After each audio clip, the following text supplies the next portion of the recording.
We say a very good morning to Matt Wilkinson, Royal Editor of The Sun. Matt, we were doing this the other day. Prince Harry, though, is the story this morning, coming to the UK for the first... There is a moment in every scandal where sympathy turns to suspicion, where patience curdles into disgust, and where even the most loyal supporters quietly step back.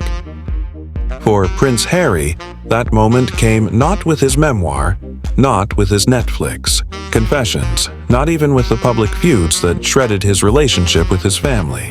No, the moment of irreversible collapse arrived when he was accused of something so audacious, so unfathomably tone-deaf, that it seemed to strip away every excuse, every defense, every shred of credibility he once had. The moment he went to WellChild, a children's charity he had represented for years, and asked not for support for sick children, not for donations to save lives, but for a personal loan of $86 million. It was the request that shocked even those hardened to his antics. Nearly $2 million from a charity, from funds donated by ordinary people scraping their savings to support children with complex medical needs.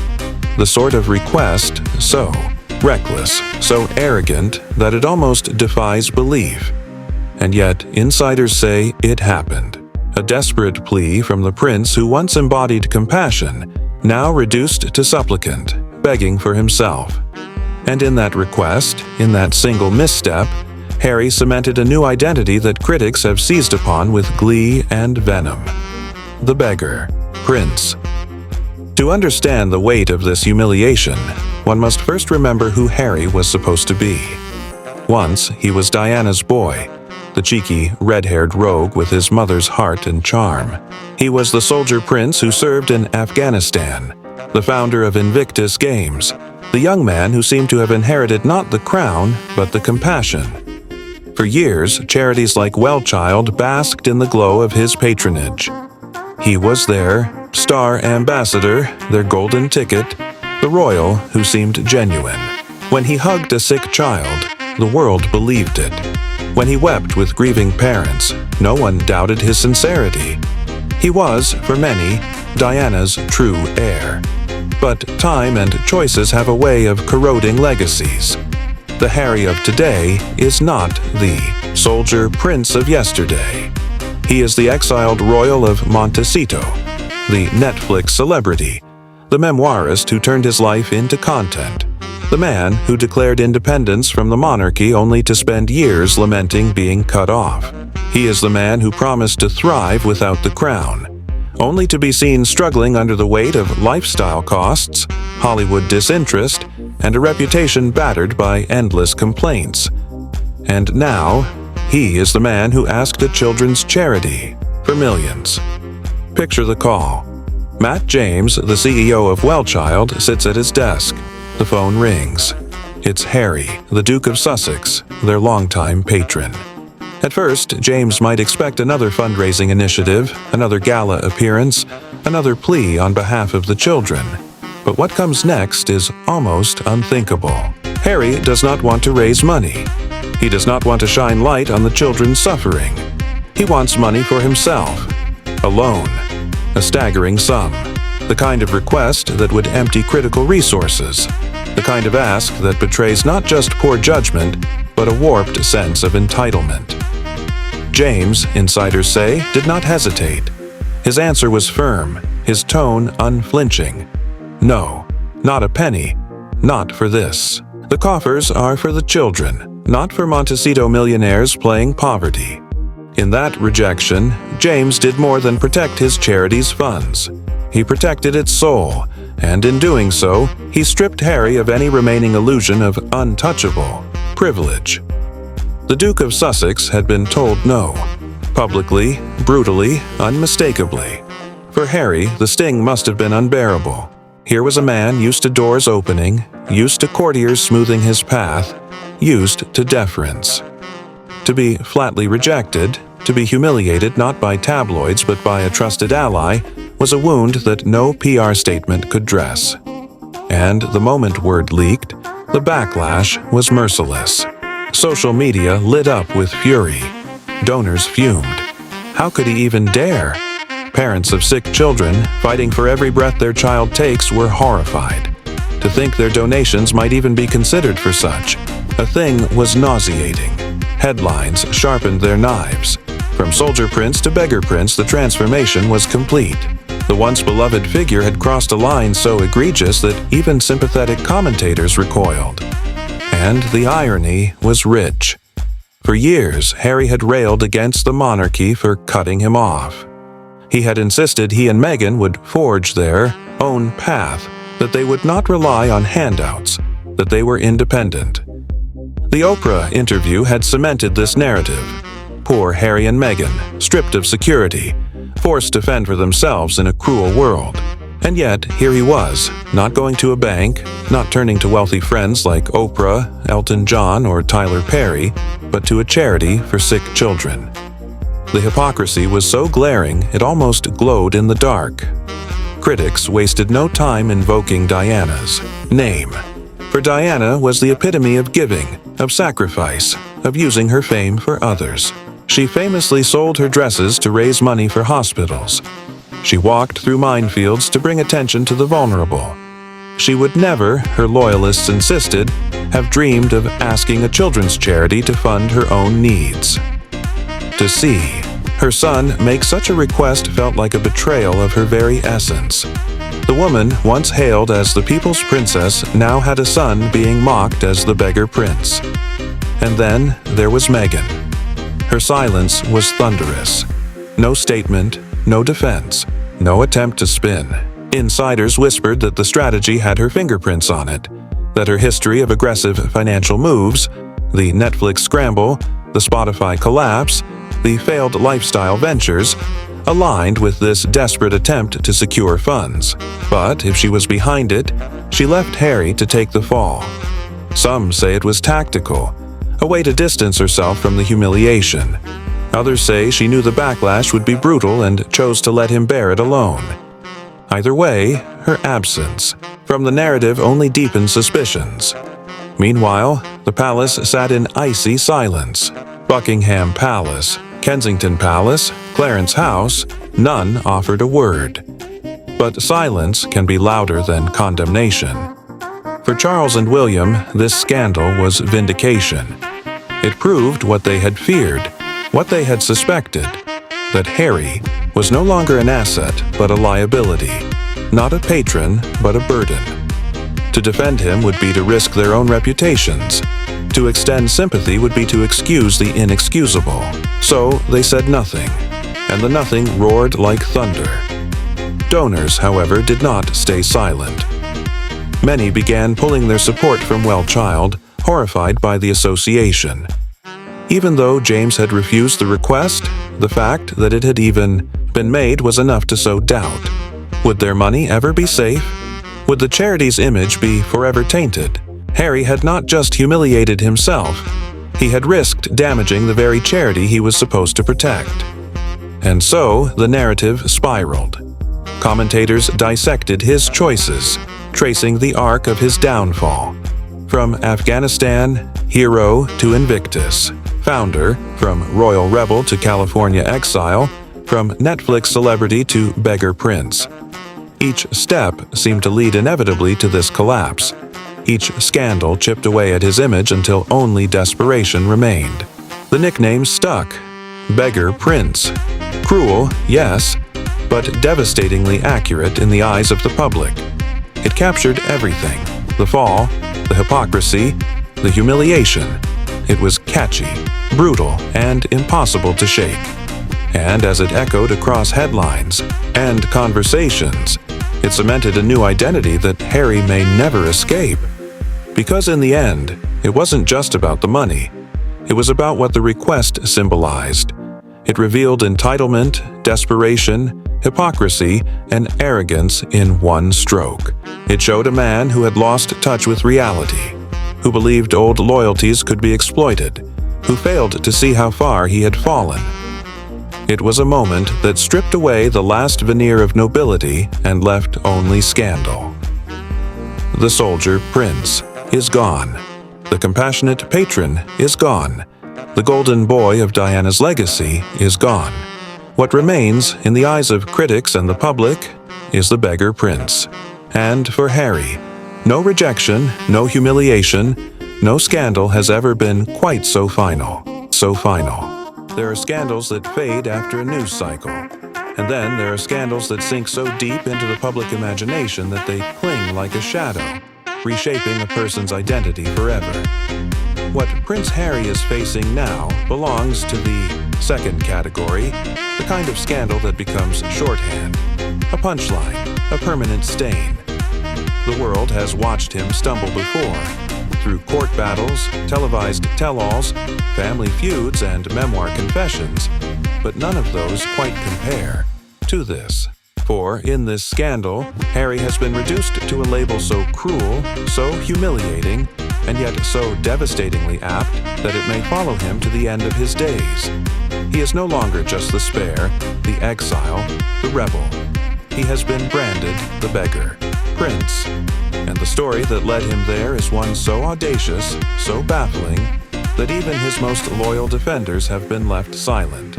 Because this time, it wasn't a squabble with William. It wasn't a bitter swipe at Charles. It wasn't even a gripe about the tabloids. This time, Harry allegedly asked WellChild, the children's charity he has been patron of for years, for a personal loan of $86 million. Not for fundraising, not for families, not for sick children. For himself. The very idea sounds surreal, almost like satire, yet insiders insist it happened. A desperate request, made quietly but firmly, that revealed the kind of arrogance only someone detached from reality could imagine was possible. It was the move of a man who believed loyalty would override ethics, that old bonds would justify crossing unthinkable lines. But charities exist on trust, and trust cannot be traded for personal comfort.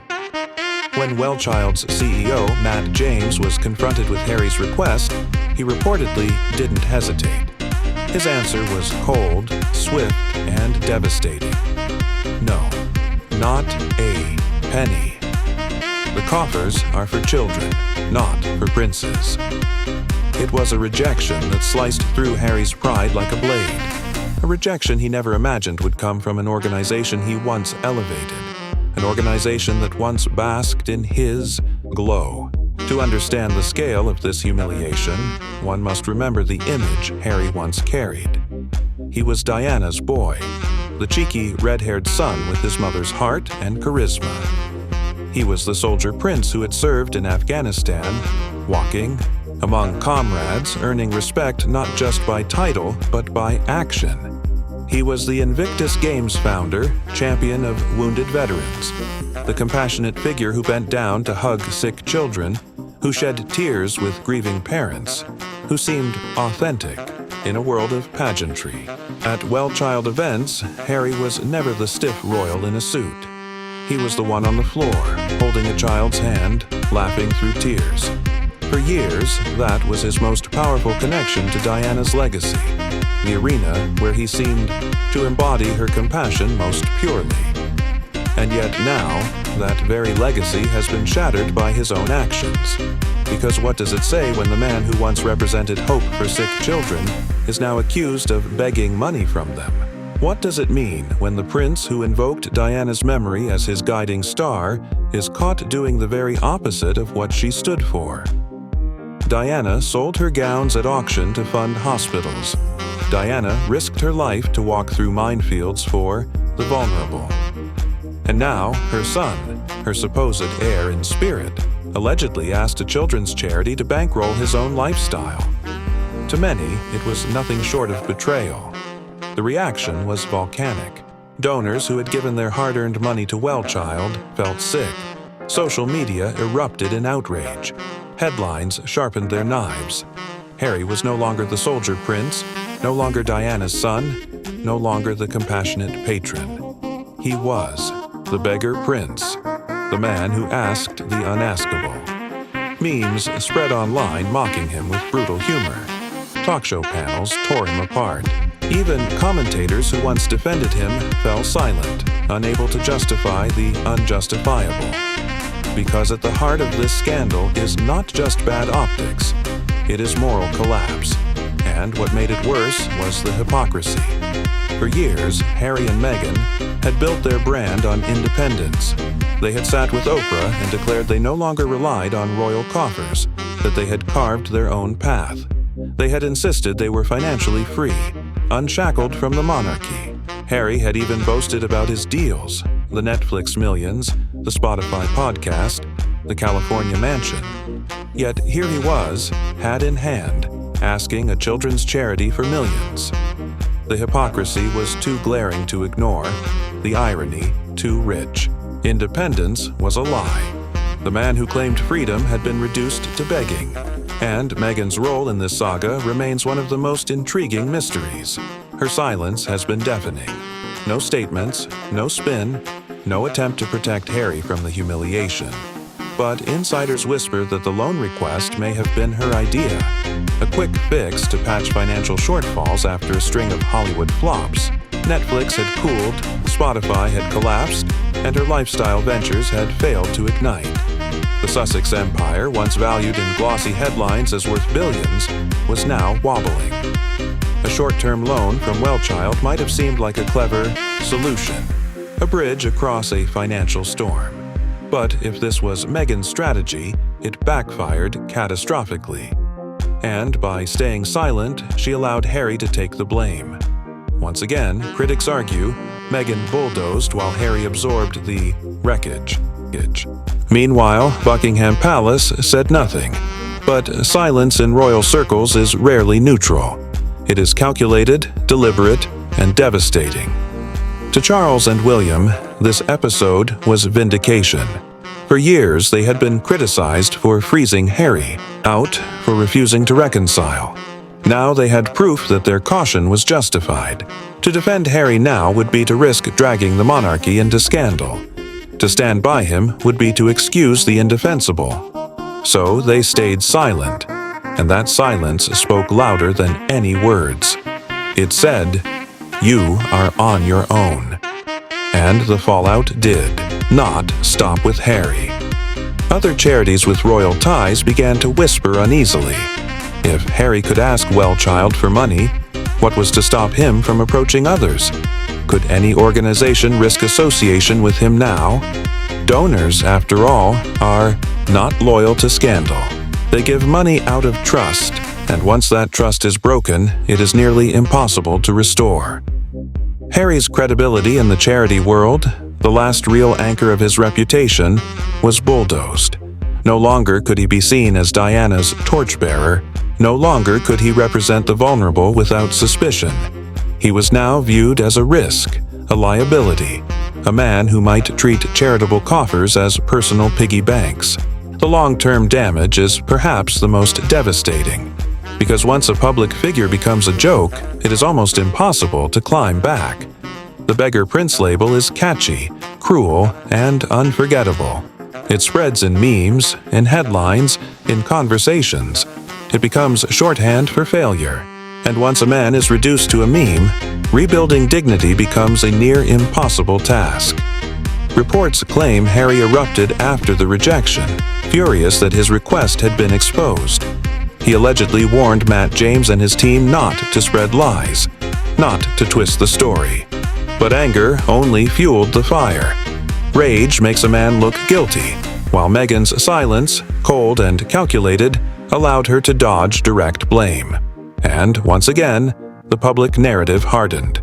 Meghan drives the schemes, Harry takes the humiliation, and perhaps the most painful consequence of all is this. Harry's legacy as a philanthropist, the very thing that once redeemed him, is gone. No charity can risk being tied to him now. No donor can look at him without suspicion. He is no longer the soldier prince, no longer the compassionate patron, no longer Diana's son carrying her torch. He is the man who begged a children's charity for money and was told no. And that image, that humiliation, will linger long after the outrage fades. Donors will not forget. The palace will not forgive. And the public will not stop mocking him.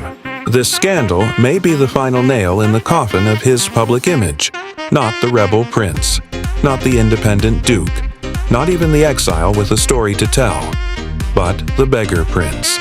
A man who destroyed his own legacy with a single reckless request. A man who revealed desperation, arrogance, and hypocrisy in one stroke. A man whose fall from grace is now complete. And so, here we are. Prince Harry, once Diana's golden boy, once the soldier prince, once the compassionate heart of the royal family, now red-faced after asking WellChild for $1 $86 million, loan and being flatly rejected by CEO Matt James. The outrage has been fierce, the humiliation total. But the story is not finished until you decide how it ends.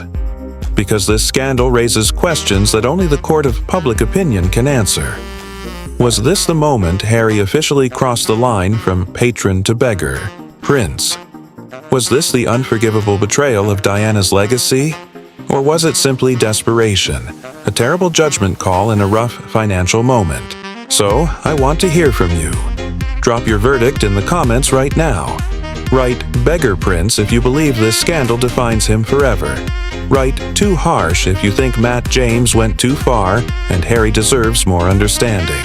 And let's not ignore Meghan. Was this another example of her reckless schemes pushing Harry into humiliation? Comment blame Meghan if you think she orchestrated it. Or all Harry if you believe the fault lies squarely with him. Because this isn't just about money, it's about legacy.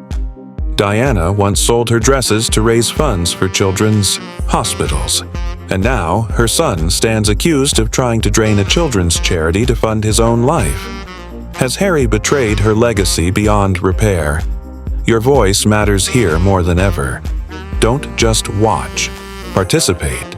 And if you want to be part of every twist and turn of this royal downfall, make sure you like this video, subscribe to the channel, and turn on notifications.